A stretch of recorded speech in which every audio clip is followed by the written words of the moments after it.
Halo, Assalamualaikum warahmatullahi wabarakatuh. Semoga kita selalu dalam keadaan sehat, amin. Welcome back to my YouTube channel, Andre Artari. Pada kesempatan kali ini, aku akan bahas masih mengenai materi seputaran do dan das. Namun kali ini, aku akan bahas cara membuat kalimat dalam bentuk positif, negatif, dan interrogatif menggunakan do dan das. So, buat kalian yang belum tahu, yuk belajar bareng.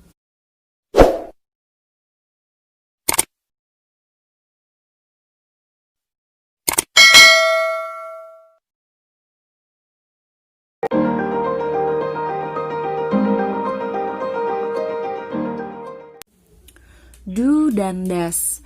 Oke, contoh kalimat penggunaan do dan das.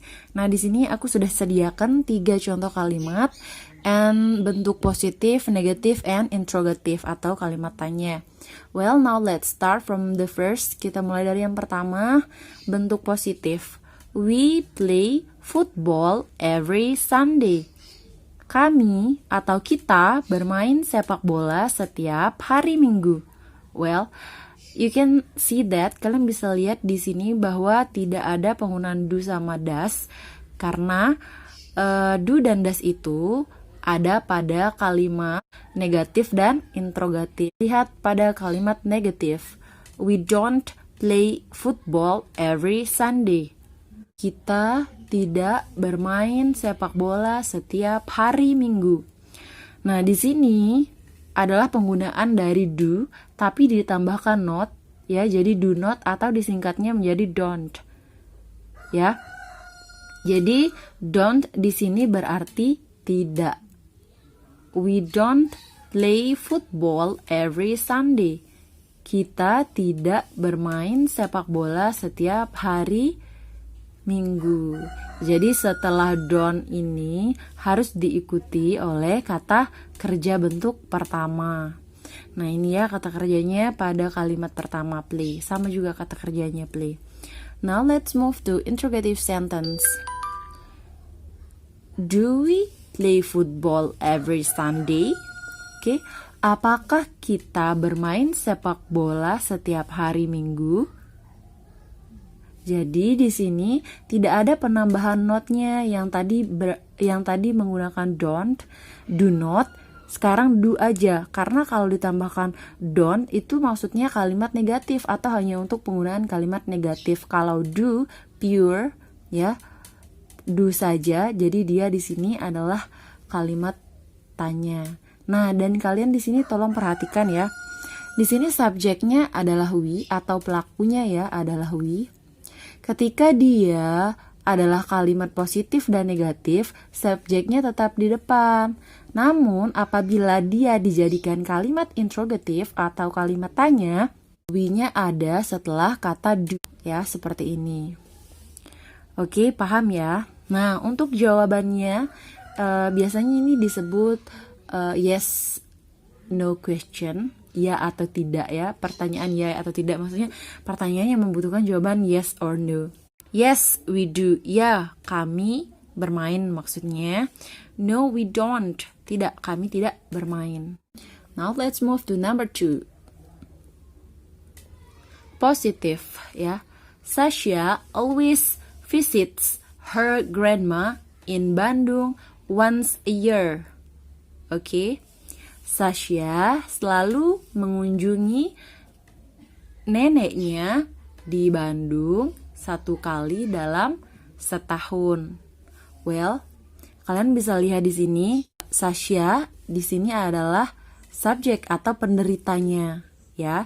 Kemudian always ini adalah adverb of frequency. Aku sudah bahas mengenai adverb of frequency, seberapa sering ya dia melakukan suatu aktivitas atau kegiatan tersebut.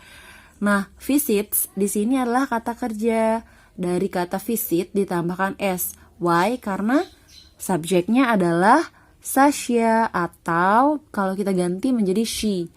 Dia termasuk ke dalam orang ketiga tunggal. Sehingga dalam penggunaan verb, kata kerja harus ditambahkan s atau e. Pada verb ini dia ditambahkan s. Oke, paham ya? Nah, sekarang ke bentuk negatif. Kita lihat Sasha doesn't visit her grandma in Bandung once a year. Sasha doesn't tadi artinya sama dengan don't, yaitu tidak. Sasha tidak mengunjungi neneknya di Bandung 1 kali dalam setahun. Nah, kita lihat di sini strukturnya ya, teman-teman. Doesn't. Kenapa doesn't? Karena sama alasannya dengan di atas. Karena Sasha ini adalah orang ketiga tunggal, sehingga dia menggunakan does. Ditambahkan not karena dia merupakan kalimat negatif sehingga menjadi does not atau atau disingkat menjadi doesn't. Nah, sekarang lihat verbnya. Yang tadi verb ini ada s di atasnya. Yang ini ya teman-teman ada s. While sedangkan yang di bawah ini without s, tanpa s, penambahan s hanya visit biasa. Kenapa seperti ini ya? Apa yang membuatnya begini? Karena di sini sudah menggunakan does. Oke. Jadi pada kata kerjanya tidak perlu ditambahkan s lagi. Interrogative sentence. Kalimat tanya. Does Sasha visit her grandma in Bandung once a year? Apakah Sasha mengunjungi neneknya di Bandung sekali dalam setahun?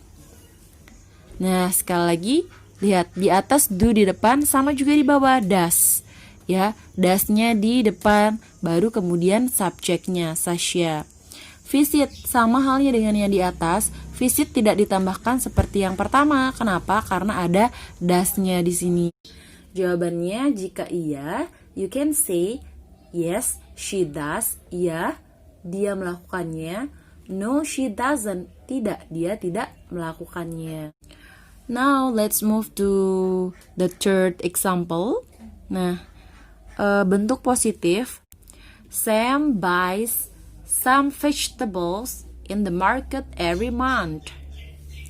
Sam membeli beberapa sayuran di pasar setiap bulan. Well, you can see this, kalian bisa melihat ini, bahwa ini adalah kata kerja, yaitu kata kerja bentuk pertama yang ditambahkan s, ya, berasal dari buy, membeli, ditambahkan s, jadi buys. Kenapa demikian? Karena Sam ini adalah orang ketiga tunggal. Kalau kita rubah menjadi pronoun dia akan menjadi he, ya, he atau dia laki-laki. Sehingga dalam kata kerja bentuk pertama harus ditambahkan s atau es. Sam doesn't buy any vegetables in the market every month. Sam tidak membeli sayuran apapun di pasar setiap bulan. Well, di sini Sam ditambahkan does, ya. Why? Karena Sam ini termasuk dalam orang ketiga tunggal, third person singular, atau kalau kita ganti dia menjadi he, ya, dia menjadi he atau dia laki-laki, sehingga dia ditambahkan does. Nah, di sini does not. Kenapa? Karena dia berbentuk negatif. Dan lihat kata kerja di sini buy, ya, dia tetap. Maksudnya di sini adalah kata kerja bentuk pertama without s atau es, tanpa penambahan s atau es di belakangnya. Well, di sini mungkin kalian bertanya-tanya, kenapa di sini any? Karena biasanya any itu digunakan untuk kalimat negatif dan interrogatif. Jadi di sini aku gunakan any. Sam doesn't buy any vegetables in the market every month. Jenis terakhir yaitu interrogatif. Does Sam buy any vegetables in the market every month? Apakah Sam membeli sayuran di pasar setiap bulan?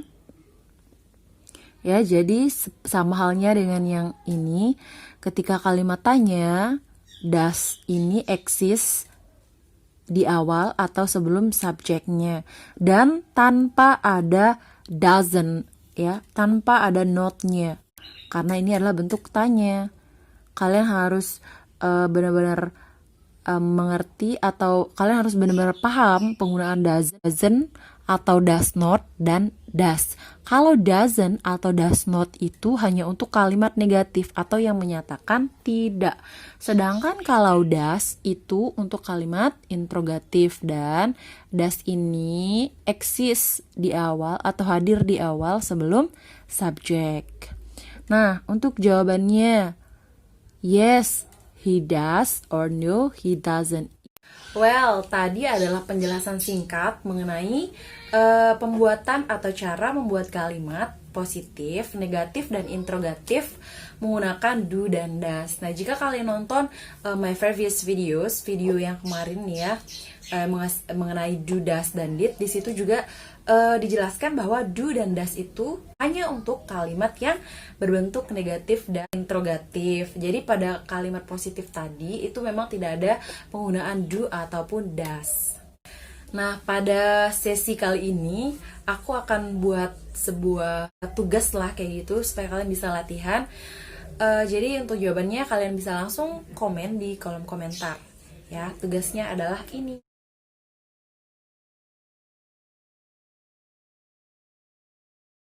Semoga kalian paham dengan penjelasan aku dan semoga bisa bermanfaat untuk kita semua.